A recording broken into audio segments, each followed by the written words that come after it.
नमस्कार। आप देख रहे हैं इंडिया न्यूज स्पोर्ट्स। मैं हूं मनोज जोशी और इस वक्त हमारे साथ हैं वो दिग्गज खिलाड़ी जिन्होंने 2016 में समा बांध दिया था। और कहते हैं ना कि घायल शेरनी जो होती है, नॉर्मल शेरनी से ज्यादा खतरनाक होती है।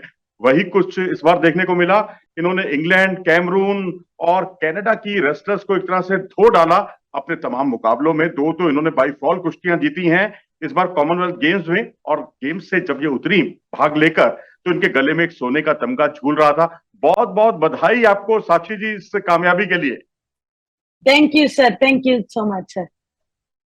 आपसे मेरा पहला सवाल यही है कि जब आप कनाडा की रेसलर के सामने 0-4 से पिछड़ रही थी, तो उस वक्त आपके मन में क्या था? कहीं ऐसा लगा आपको कभी कि आपके हाथ से कहीं गोल्ड मेडल फिर ना निकल जाए? नहीं सर, जैसे पहला 3 मिनट चल रहा था और पहले जो 2 पॉइंट है वो मेरे होते होते कनाडा वाली रेसलर के हुए। और फिर थोड़ा सा ऐसे डिस्टरबेंस हुई कि क्या अटैक थोड़ा सा मेरा मतलब खराब हुआ, लेकिन उसने दोबारा से खड़े होते फिर एक और अटैक कर दिया। तो थोड़ा पहला राउंड जो है थोड़ा सा पजलिंग में चला गया था, लेकिन मन में एक बार भी ये नहीं आया कि तू इससे हार जाएगी। मेरे मन में ये था बस अगली 3 मिनट हैं और उस 3 मिनट में तुझे और ज्यादा अटैकिंग खेलना है, अटैक कैसे भी करके ट्राई करना है। क्योंकि मुझे लगता है कि मेरी अटैकिंग जो परसेंटेज होती है वो जितना भी मैं करती हूँ सक्सेस रेट ज्यादा होता है उसका। पहले राउंड में मैंने कम अटैक ट्राई किया, तो बस 30 सेकंड में मैंने यही सोचा था कि अभी तो तेरे पास 3 मिनट हैं। कितनी सारी कुश्तियां हैं जो मैंने लास्ट 5 सेकंड में, 4 सेकंड में भी जीती हैं। और तो बस यही था, अभी तो तेरे पास 3 मिनट हैं। तो जाते ही मैंने अटैक किया और 1 मिनट के अंदर अंदर मेरा अटैक हुआ और वो पिन वाला अटैक हुआ। तो कितना बिल्कुल मजा मतलब आया एक बार ही आपको जब आप मोल्डोवा की रेसलर और किर्गिस्तान की रेसलर्स को के खिलाफ रियो में आप इसी तरीके से पिछड़ने के बाद जीती थी, बाजी जीती थी? तो कभी वो उस वक्त स्ट्राइक कर रहा था आपको? वो तो सर हमेशा करता है कि जैसे ओलंपिक में लास्ट टाइम तक तूने हार नहीं मानी और तुझे ये था कि कैसे भी करके जीतना है, मेडल लेना है। तो वैसे ही कॉमनवेल्थ गेम्स में था कि किसी भी रेसलर के साथ कुश्ती आ जाए, अगर कुश्ती में, क्योंकि हमारा ऐसा ही है कुश्ती का, थोड़ी सी मिस्टेक होती है, हमारा पॉइंट होते होते दूसरे अपोनेंट का पॉइंट हो जाता है। तो बस वहां है कि वहां डिस्टर्ब ना हो, वहां कॉन्फिडेंस लूज मत करो अपना, और लास्ट टाइम तक लड़ते रहो। जो अपना फोर्टे है, जो हम सीखते आए हैं उसी को लड़ो। और मैंने वही कोशिश की और मेरा सक्सेस हुआ। साक्षी जी, आपने वैसे तो अंतर्राष्ट्रीय स्तर पर बहुत सारे पदक जीते हैं, लेकिन इतना भावुक होते हुए हमने पहले कभी नहीं देखा आपसे। हाँ सर, जैसे कि अभी आपने स्टार्टिंग में बताया कि पिछले 2 साल से थोड़ा सा परफॉर्मेंस नहीं आ रही थी, थोड़ा सा मतलब मैं लो फील करती थी कि ऐसा क्या प्रॉब्लम है कि परफॉर्मेंस नहीं आ रही है, जबकि ट्रेनिंग तो मैं अपना हमेशा से 100% करती हूँ।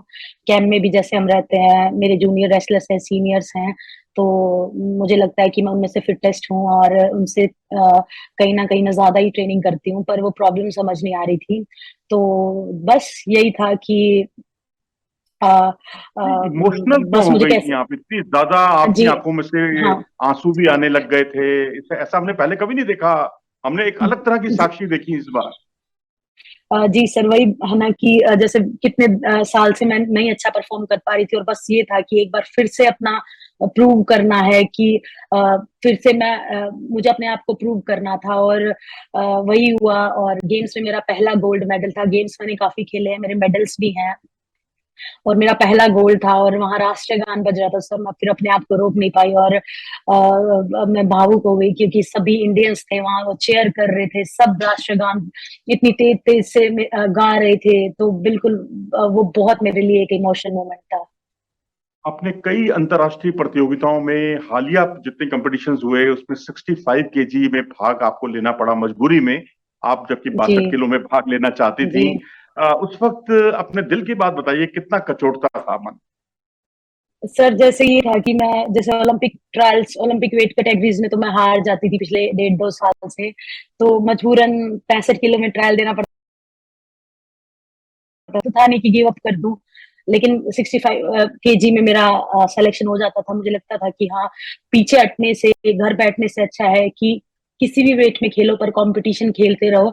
तो बस उसने कहीं ना कहीं मुझे बनाए रखा, मुझे अपने ट्रैक पे बनाए रखा। मैं खेल तो रही हूँ, चाहे मैं किसी भी वेट कैटेगरी में खेल रही हूँ, मैं खेल रही हूँ। और ऐसा भी टाइम आया सर, 1-2 कॉम्पिटिशन में अपना खुद का पैसा लगा कर भी मैं बाहर खेलने गई हूँ कि मैं कॉम्पिटिशन से ऑफ ना हूँ, मैं लगातार खेलती रहूँ और अपने आप को देखती रहूँ कि मैं कितना मेरे में अभी बाकी है। तो बस रोहतक 65 में पहुंचने खेली के हूँ। बाद साक्षी जी, रोहतक पहुंचने के बाद किस तरह से जश्न मनाएं इस बात का? सर रोहतक पहुंचने के बाद बस ओलंपिक की यादें ताजा होगी। जैसे पूरा मैं एयरपोर्ट पे गई तो इतने सारे लोग आए हुए थे, इतनी भीड़ थी, और वही मेमोरीज मुझे वापस से याद आ रही थी कि हाँ, एक बार फिर से वही मैंने मोमेंट क्रिएट किया है। सब लोग इतना प्यार कर रहे हैं, इतना सपोर्ट कर रहे हैं। पूरा मतलब मेरा पूरी सिटी तो मुझे रिसीव ही करने आई थी। तो सर मुझे बहुत ज्यादा खुशी हुई। साक्षी जी, अब आप ओलंपिक मेडल आपके पास है, आपके पास कॉमनवेल्थ गेम्स का गोल्ड मेडल भी है, एशियन चैंपियनशिप के कई मेडल आपके पास पड़े हैं। लेकिन अभी वर्ल्ड चैंपियनशिप जो अब होने जा रही है सर्बिया के शहर में, बेलग्रेड में, वहां हम्म। किस तरह की तैयारी है और कितनी हम आपसे उम्मीद, देशवासी कितनी उम्मीद करें आपसे कि आपके पास वर्ल्ड चैंपियनशिप का मेडल भी हो? जी बिल्कुल। इतने साल, मैंने 18 साल हो गए मुझे कुश्ती करते हुए, और मैं अच्छा परफॉर्म करूं और मैं मेडल जीतूं। बस अपनी कोशिश कर रही हूँ। अभी भी आपके कॉल्स आ रहे थे तो ये था कि ट्रेनिंग पे थी, फिर कुछ लोग मिलने आए तो इतना थोड़ा सा बिजी चलते हुए ट्रेनिंग का टाइम भी मैंने निकाला कि मैं ट्रेनिंग से दूर ना हूँ और कंटिन्यूटी में मैं बनी रहूं। कि मैं, क्योंकि वर्ल्ड चैंपियनशिप में अभी 1 महीना है, और कंटिन्यूटी में अपनी ट्रेनिंग को मिस ना करूं। चलिए, हम अपने श्रोताओं से गुफ्तगू कर लें। एक लाइन में हम आपको बता दें साक्षी मलिक के बारे में कि ये उस तरह की रेसलर है, बहुत ज्यादा अनुशासित हैं और कभी अपनी ट्रेनिंग मिस नहीं करती। हमने इनको प्रो रेसलिंग लीग में देखा, तमाम आयोजनों में देखा, और जब कोच ने जितने बजे बुलाया उससे 5 मिनट पहले ही ये पहुंचती हैं। और ये शायद इनकी कामयाबी का बहुत बड़ा राज है। आप हमारे साथ जुड़ी हैं, आपका बहुत बहुत धन्यवाद। और हम आपको थैंक यू सर। शुभकामनाएं देते हैं इंडिया न्यूज स्पोर्ट्स की तरफ से कि आप जब आप बिल गेट से उतरें, जब आपको मौका मिले अगर, और आप वहां जी से उतरें, तो आपके गले में कोई ना कोई पदक जरूर झूलता हुआ दिखाई दे। नमस्कार। जरूर सर, मेरी पूरी कोशिश रहेगी। नमस्कार सर।